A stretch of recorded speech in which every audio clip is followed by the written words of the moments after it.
Hello everyone. In this video, I will show you how to enable remote play on your PS5. First, turn on your PS5 and make sure you are on the home screen. You should see all your games and apps displayed. From here, move to the top right corner and select the settings icon. It looks like a small gear. Once you are inside the settings menu, scroll down until you find the option called System.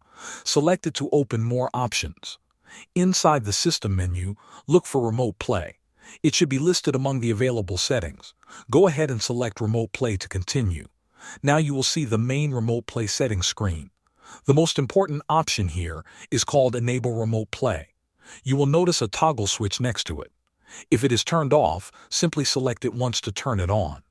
When it is enabled, the toggle will change to show that Remote Play is active. After enabling this option, your PS5 is now ready for remote play. It is also recommended to go into rest mode settings and enable the option called Stay Connected to the Internet.